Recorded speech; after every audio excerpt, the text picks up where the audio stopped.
Welcome to the Market Decoder, your go-to podcast for digestible market insights. Join us as we deep dive into the latest trends, uncover valuable insights, and share expert perspectives you won't find anywhere else.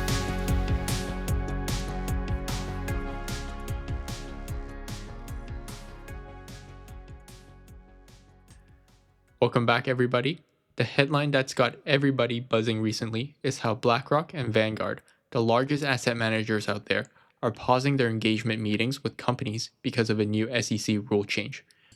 We've been looking into this, and frankly, this kind of stuff is pretty eye-opening. Our mission today is to try to help you understand why this is happening and what these changes really mean. It's a complex landscape for sure. It is a complex landscape, and it seems to be evolving as we speak. So this Reuters article mentioned that BlackRock, which is the world's largest asset manager, is hitting pause on engagement meetings with certain companies while they try to figure out these new SEC reporting rules. What do you make of that? Well, this pretty bold move, I think it signals a much deeper concern than some people might realize. Oh, really? Remember these engagement meetings are where BlackRock traditionally engages with companies on ESG issues towards more sustainable practices. But hitting pause, that's essentially acknowledging that the old playbook might not work anymore. It's a recalibration. A strategic recalibration. I suspect they're not alone in this either. Yeah, a lot of large asset managers are probably reevaluating their entire approach to engagement or ESG stewardship. We heard Vanguard is taking a similar pause as well. And this is because of a new SEC rule? Yeah, it all boils down to two forms that large investors need to file: 13G and 13D. So, traditionally, fund managers would use a simple Schedule 13G filing to report large holdings in a company. This basically signaled a passive investment approach. But now the SEC is suggesting that even conversations about things like climate risk or board diversity that might require a much more complex and detailed Schedule 13D filing, which is typically used by activist investors seeking to influence a company's direction. Okay, so break this down for me. What's the key difference between these two filings, and what is the SEC's new interpretation of them? Okay, so think of it this way. The Schedule 13G is like you're sending a postcard, just saying, hey, we own a big chunk of your company and we're watching what you do. Now, the Schedule 13D, on the other hand, that's like sending a certified letter, outlining your intentions. So, your strategies for influencing the company. Yeah, so it signals a much more proactive and potentially adversarial approach.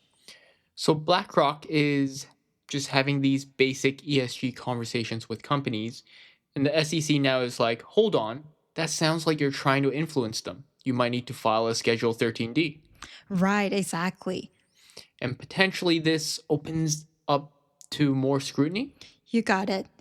The Schedule 13D filings require so much detail and disclosure is really burdensome, not to mention the potential legal and reputational risks that come with being labeled as an activist investor.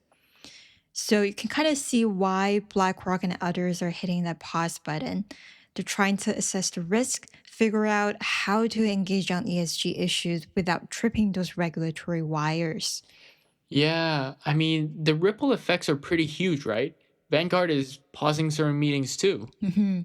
This could impact a lot. I mean, everything discussions about a company's governance, proxy voting strategies. Yeah, even routine feedback from these major investors as well. So it's a major shift in the whole dynamic of power and influence. Companies used to rely on these engagements to get a sense of the investor sentiment and potentially to address the concerns before they escalate. Now they're in a defensive posture, really focusing on compliance and risk mitigation. Right. And for investors, especially those really passionate about ESG issues, it raises a fundamental question, which is how can they continue to drive positive change without running afoul of these rules? Yeah, well, it seems like the trigger point is all about this word pressure. So simply expressing views or voting preferences is probably fine. But the moment an investor starts really pushing management to make specific changes, that's where the SEC might step in. The SEC is basically redefining the boundaries of engagement, and the language they're using is pretty subjective. Like, what even constitutes pressure?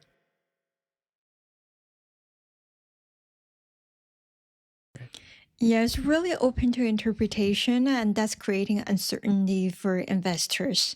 So it's like walking a tightrope, trying to find that sweet spot between engagement and activism. Yeah, it's definitely a lot more complex. It is. Companies and investors are all scrambling to figure out what's okay and what crosses the line. And the stakes are high because incorrect filings can lead to hefty fines, and the SEC is watching closely now. They are. So we're in an uncharted territory and the map's still being drawn. But it's not necessarily the end of ESG investing. I think it's more like a forced evolution. Okay, so the pressure to address ESG issues that isn't going away, right? Yeah. But the way investors engage with companies that might have to adapt. Yeah. So instead of behind closed doors discussions and gentle nudges, we might see a move towards maybe more public advocacy.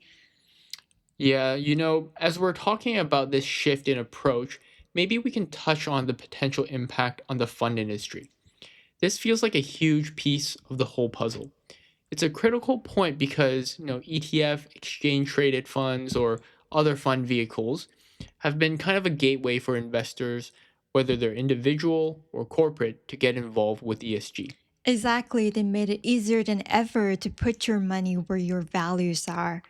So if these SEC changes make it harder for those fund providers to weave in those ESG factors, what happens to that accessibility? Could we see fewer ESG focused funds available? Hmm.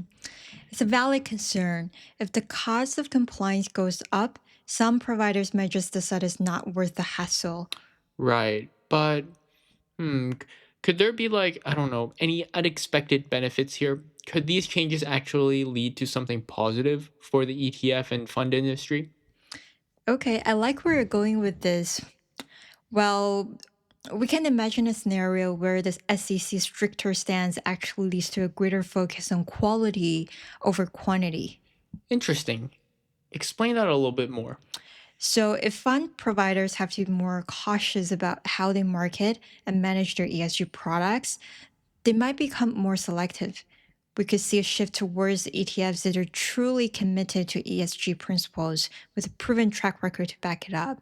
So instead of a rush to create as many ESG labeled products as possible, we might see a more careful and deliberate approach. Exactly. It could be like a refining fire for the industry, where the ETFs with the most robust and authentic strategies rise to the top. And ultimately, that could be a good thing for investors. It would make it easier to distinguish between the genuine players and those who are just jumping on the ESG bandwagon. It makes a lot of sense. It could help weed out some of that greenwashing we've seen in recent years. Yeah, the transparency and accountability are crucial for building trust in this space. And these SE changes, while they do present challenges, it could contribute to a more rigorous and credible ESG investing landscape. This whole situation really highlights how much ESG investing has grown and matured. Oh, absolutely. In recent years, it's not a niche movement anymore, it's a major force in the market. But with that growth comes increased scrutiny and a need for those clearer rules of engagement. It's like any emerging field. As it gains momentum, it inevitably attracts attention. Both positive and negative. Okay, we've covered a lot of ground, explored the SEC changes from multiple angles, We have. and hopefully equipped our listener with the knowledge they need to navigate this new landscape. Until next time, keep learning, keep exploring. And keep pushing for a more sustainable and responsible future. The content provided is for informational and educational purposes only. The opinions expressed by the hosts and guests are their own and do not reflect the views of any affiliated organizations or institutions. Investing involves risks, including the potential loss of principal. Past performance is not indicative of future results. Listeners are encouraged to conduct their own research, consult with qualified financial advisors before making any financial decisions. The information shared is based on current market trends and data available at the time of recording and may change over time.